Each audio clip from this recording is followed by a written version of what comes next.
On the morning of September 10th, 1978, the homeowner here at 2139 Alkali Creek Road discovered the nude body of Marsha Helgeson here. She had been stabbed several times and had several lacerations to her face. So we're going to discuss the case of Marsha Helgeson. She was found stabbed to death? Stabbed to death, that's correct. All right. On Alkali Creek Road, in a rather rural area, but near a residence, found in the early morning hours. And it was the night after the band Boston played here in Billings. And while there may not be any connection to the concert or concert goers in any way, shape, or form, it was a big event in Billings that weekend. And the fact she was found the next day was something that was remarkable in the case file. Sure. It's 2016, and at the end of this month, Boston is once again doing a tour, and they're touring and they're coming through Billings. Then we just like to make that mention that maybe that'll trigger something with somebody, some memory of something that happened that night. They think back in their lives of a good time they had that weekend, and maybe something stands out.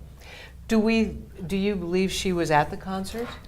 We don't know that for sure, but Okay. we certainly know that people in her circle had come and gone from the concert. Okay. And there's been some reports of people who congregated before or after the concert who might have left and gotten back together. Mm-hmm.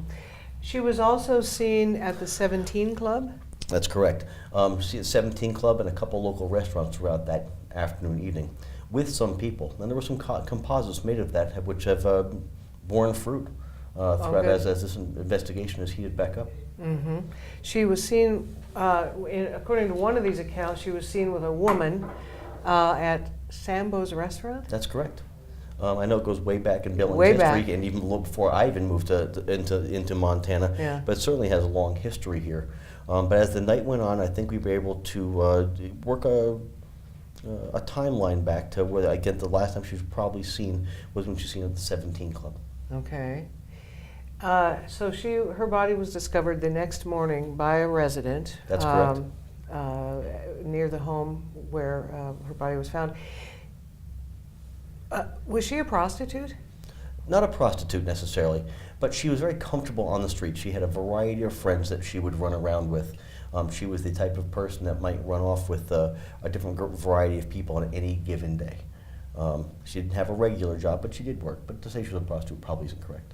And I believe one of these articles also said she worked at the Dairy Queen? Yes. On State Avenue. I can't remember the address, but yes, the Dairy Queen. Right, I think it was so- on Grand, actually, but yes. Okay.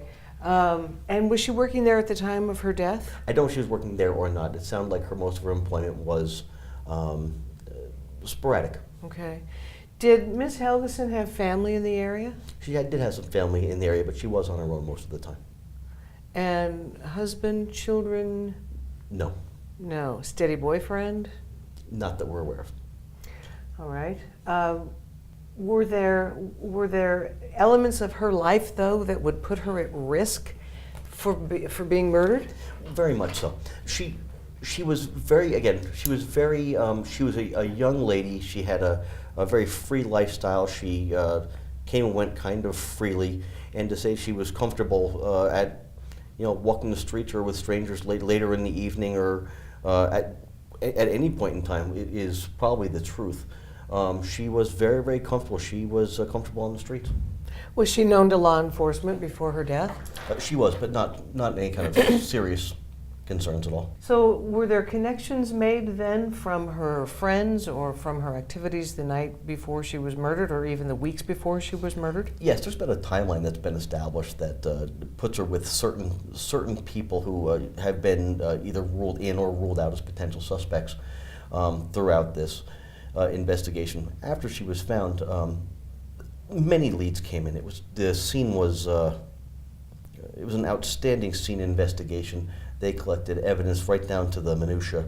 The investigators did a fantastic job, and it's stuff that we're still processing today. How many years later? Was she found in the nude? She was partially nude, yes. Had she been sexually assaulted? I don't think that's necessarily been determined. Okay. It was a brutal murder, and she was stabbed. She was treated. What does that say to you when you say a brutal murder? Is there anger involved?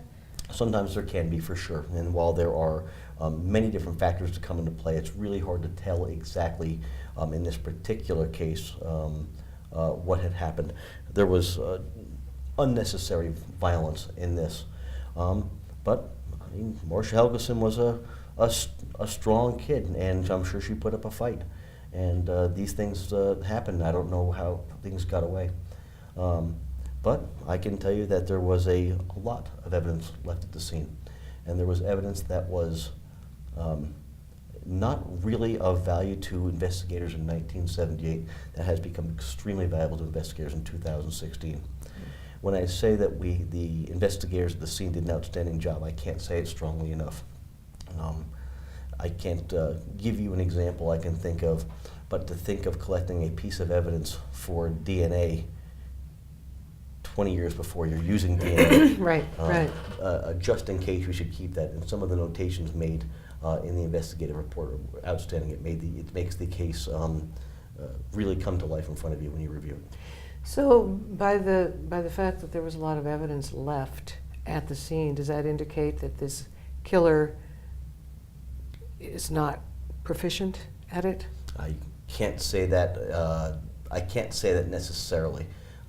There are a variety of different types of crime scenes, and certainly in homicides and crimes of violence, that may indicate that someone is disorganized or not, but I really can't say in this case. Okay. Now, we're also going to discuss the murder of Karina Contreras, but as we talked earlier, there were several murders in Billings within a very short period of time. In these are the late 70s. Do you find a connection? It's difficult in our line of work just to assume there might be a coincidence. There are similarities between all the cases, but more specifically with the Contreras homicide and the Helgeson homicide. It's the same manner of death. The victims are found in a rural area but still near a residence. These are things that can't be overlooked. They're the same, if you will, type of crime, and the crime scenes are very similar. So it's possible that it's intentional, that it's not a random dumping of a body, it's intentional. It's something we certainly need to entertain, yes.